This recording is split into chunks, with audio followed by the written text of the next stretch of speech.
Guys, good morning. So today I want to share something before I go to church today. So it's just an encouragement. Gusto ko lang din i-share yung journey ko. Kung paano ko ba nasabi na I've been prayed for alcoholism for 4 years and 3 months. Actually, sinabi ko 5 years yun. But it's been 4 years and 3 months. Kasi magpa 5 years pa lang naman ako dito sa Hong Kong. So, yun. Kokore ko lang yung sarili ko. But it feels like 5 years na I was freed from alcoholism. So, syempre, mag-start tayo sa Word of God.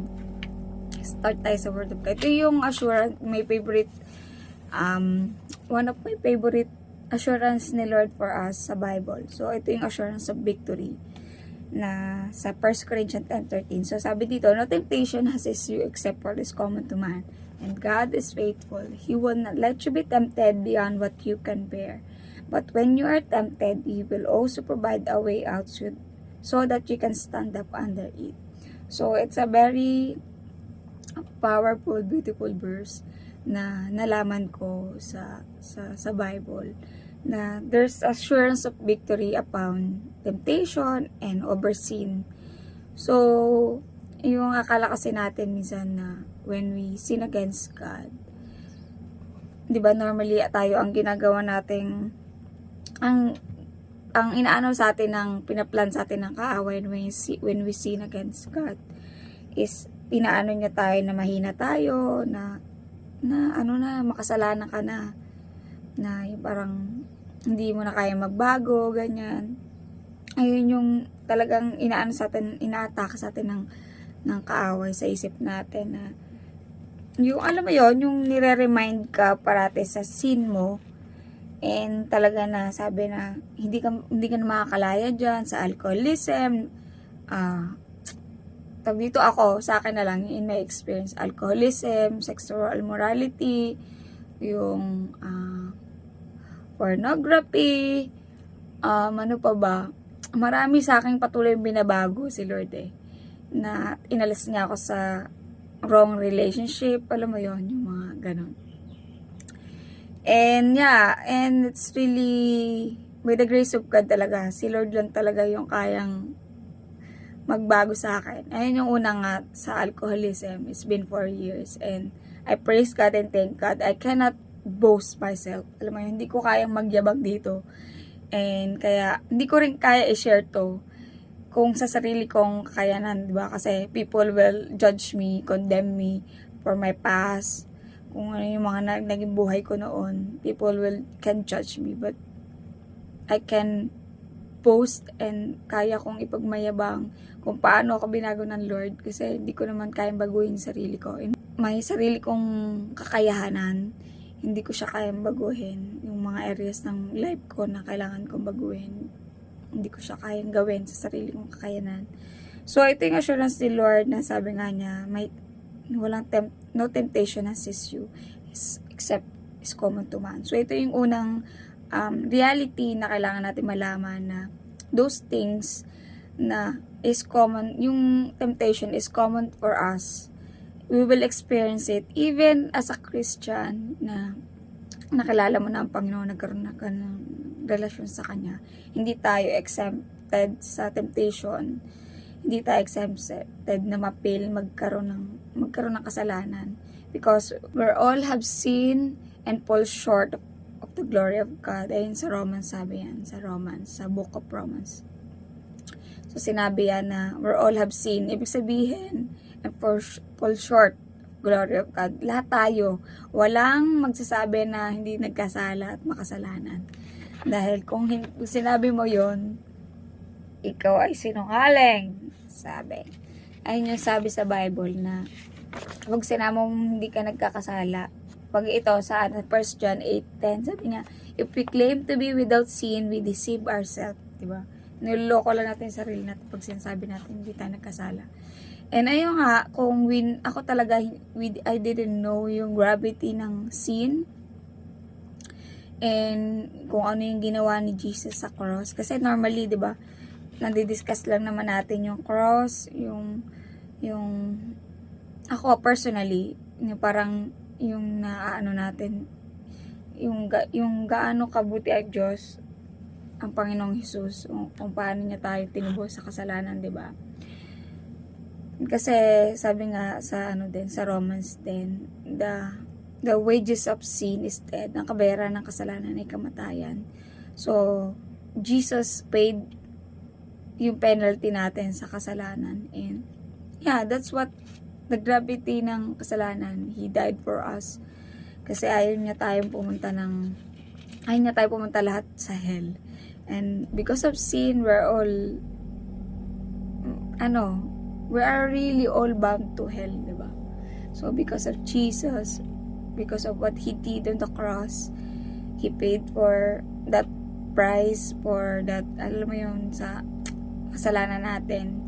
So we have the victory over sin. He overcome sin and death.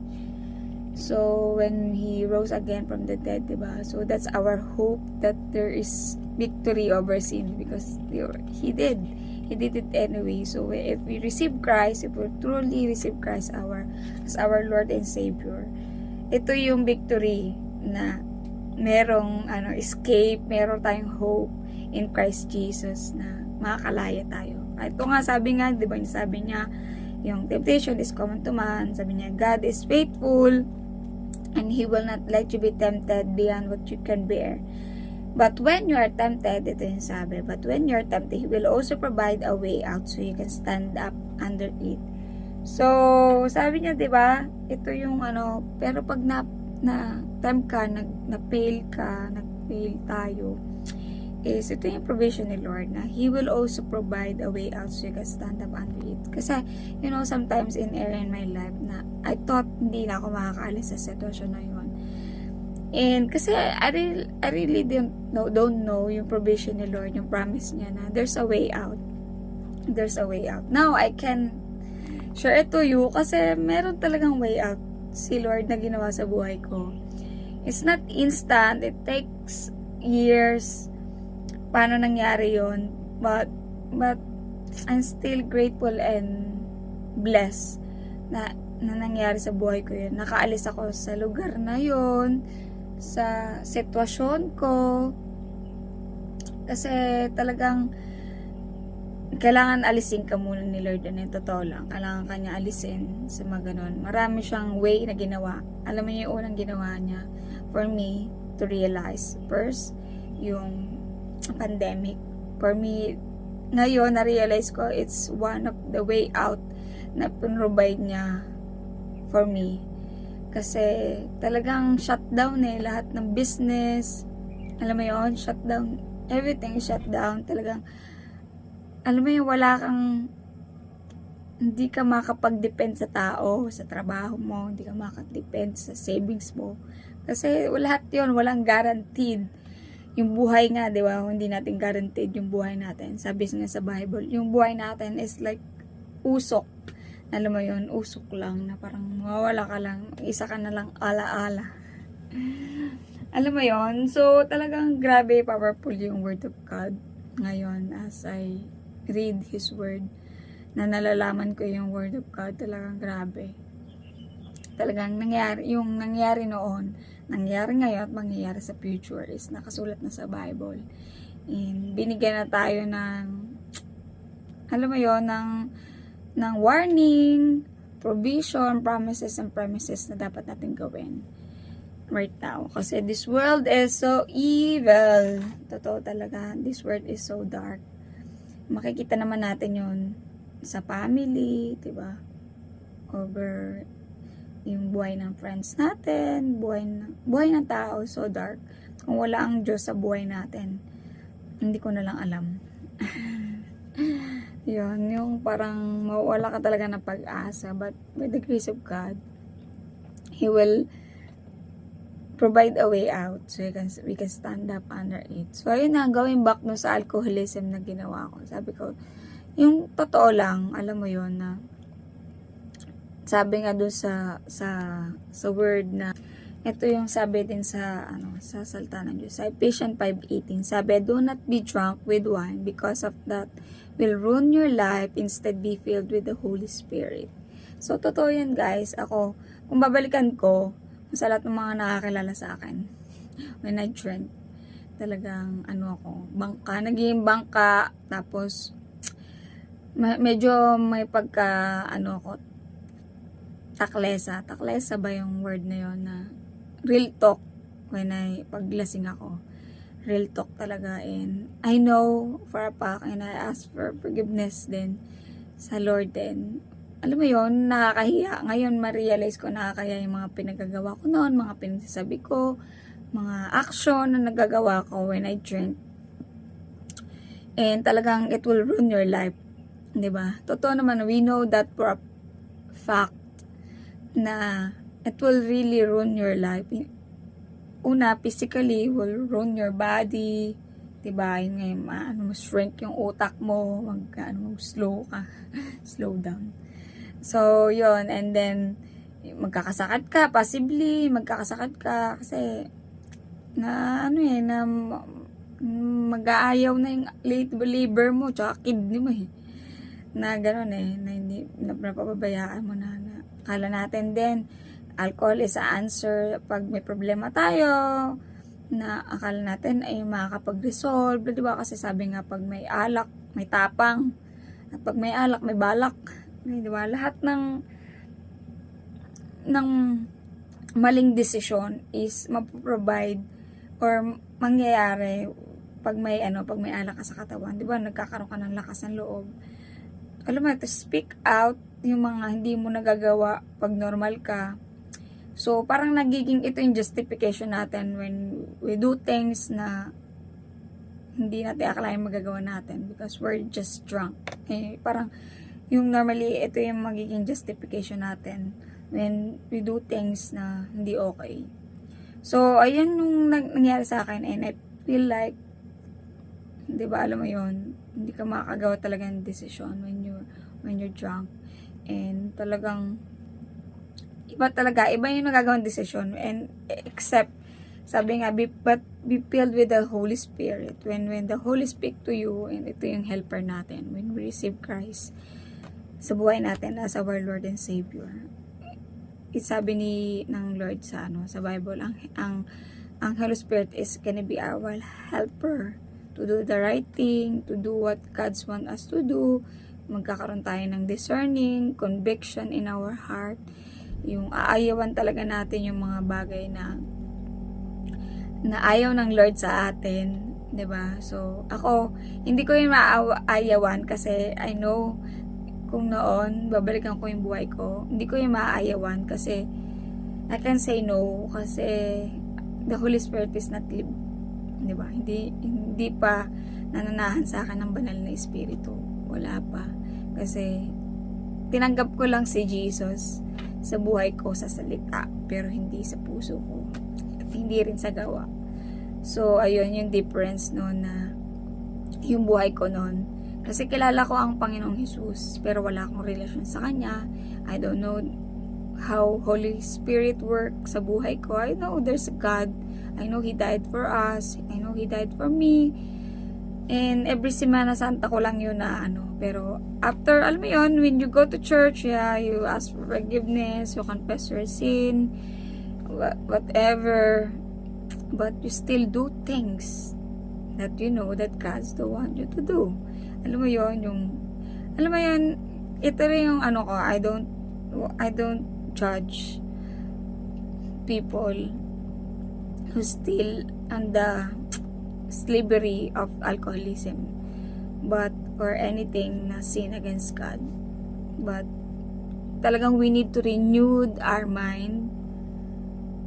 Totoo lang, we need to renew our mind. Kasi akala kasi natin na ginagawa, sinasabi ng mundo na okay lang, is okay na. Hindi natin alam that we are trapped on those things na akala natin tama. Ito yung gusto ko pa i-share. Sabi ng kanta, di ba? Sabi ng kanta, "O tukso, layuan mo ako." It's not true. Hindi aalis ang tukso. Kasi temptation is there. It's everywhere, 'di ba? So ito yung explanation ko about temptation and sin. 'Di ba? When, 'di ba, alam natin may ibon na lumilipad-lipad diyan at gustong pumunta sa ulo natin, gusto niyang dumapo sa ulo natin. Okay, siguro ang temptation represent yung ibon. So, yan, lumilipad-lipad siya dyan. Alam nating ibon, conscious or conscious, lilipad-lipad lang yan yung design niya, di ba? Lipad-lipad lang siya dyan. Nadapo lang siya kung saan niya gusto. So, dyan, alam natin, consciously, alam natin na dyan may ibon dyan, lipad-lipad sa ulo natin, sa paligid natin, yeah. So, ayun yung temptation. So, but when yung ibon dumapo sa ulo mo, at hinayaan mo, ayun yung temptation, hinayaan mo sa ulo mo na mag-nest, mangitlog, I think, ayun na, pag nag-nest na, yung parang nagiging normal, okay lang yung ginagawa naman ng iba, ginagawa ng mundo. Okay lang to, mag-inom, magkaroon ng wrong relationship, alam mo yun, sex before marriage, something like that. Yung mga sin against God na hinayaan mo yan dyan at mag-itlog, nagiging normal na sa atin yun, yung kasalanan. And nagiging normal na ginagawa natin, na hinahayaan natin na manirahin yung temptasyon dyan sa, sa ulo natin. Na mangitlog na nagpo-produce when we are tempted, when we nagkaroon na tayo na matempt na tayo at maswayed na tayo. At hinayaan mo yan siya dyan, mamungad at mangitlog yung kasalanan. I think tayo na yun. Tayo na may problema talaga. Kasi pag hinayaan mo, hindi mo siya, syempre pag may dyan, may dito, may ibon na palipad-lipad, syempre hawiin mo, di ba? Alisin mo siya. Ayun pa lang, alam mong naglilipad-lipad siya, hindi mo siya hayaan na mamungat at mag-nest dyan sa ulo mo. Ikaw talaga mismo, aayawan mo, di ba? So, ayun yung parang description na pwede kong sa inyo, ma-share na sabi nga, God is faithful, will not let you be tempted what you can bear, beyond what you can bear. Kasi hayaan pa natin mamungad yung ibon niya sa ulo natin.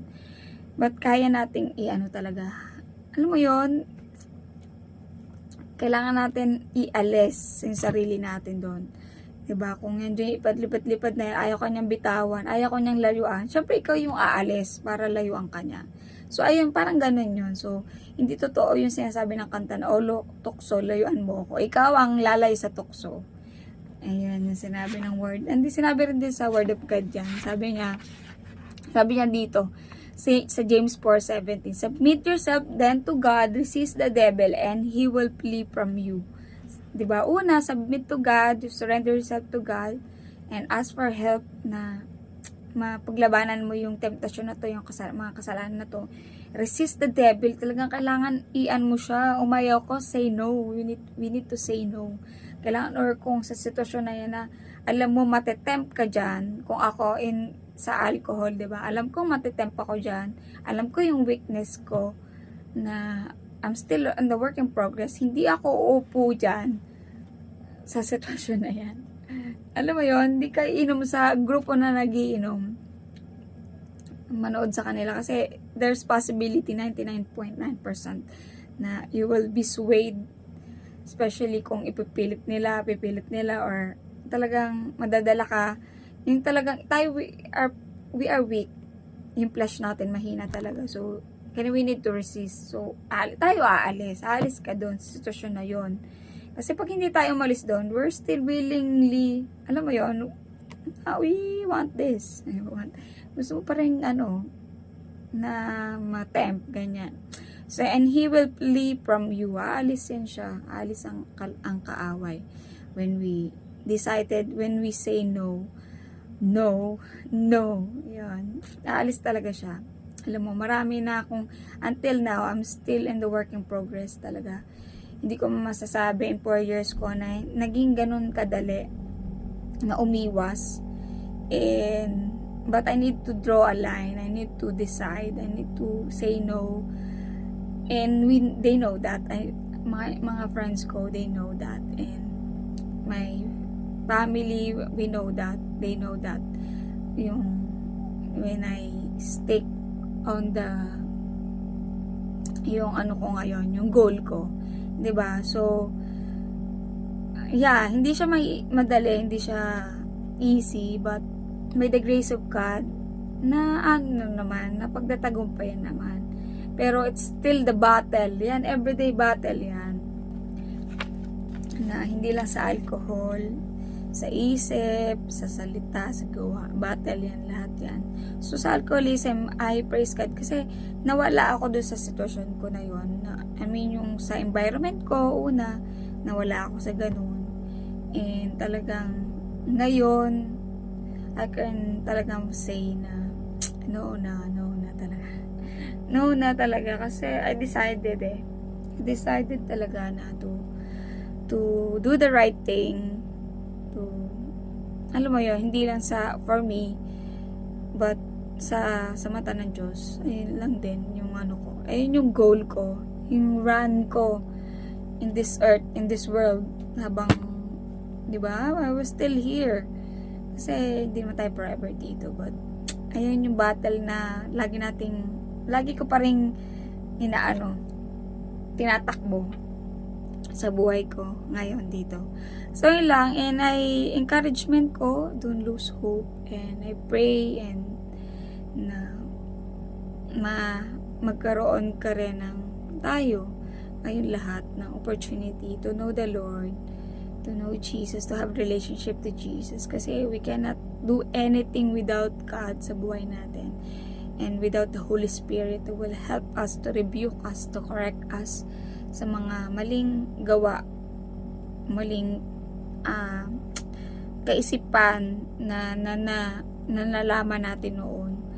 And yung Word of God talaga yung maglilinis sa atin, yung magre-renew ng isip natin. Kasi alam nyo, sa lahat ng areas ng buhay natin, lahat dapat kasama si Lord. And ayun lang yung na-realize ko. And yeah, alam nyo, I can proudly share this.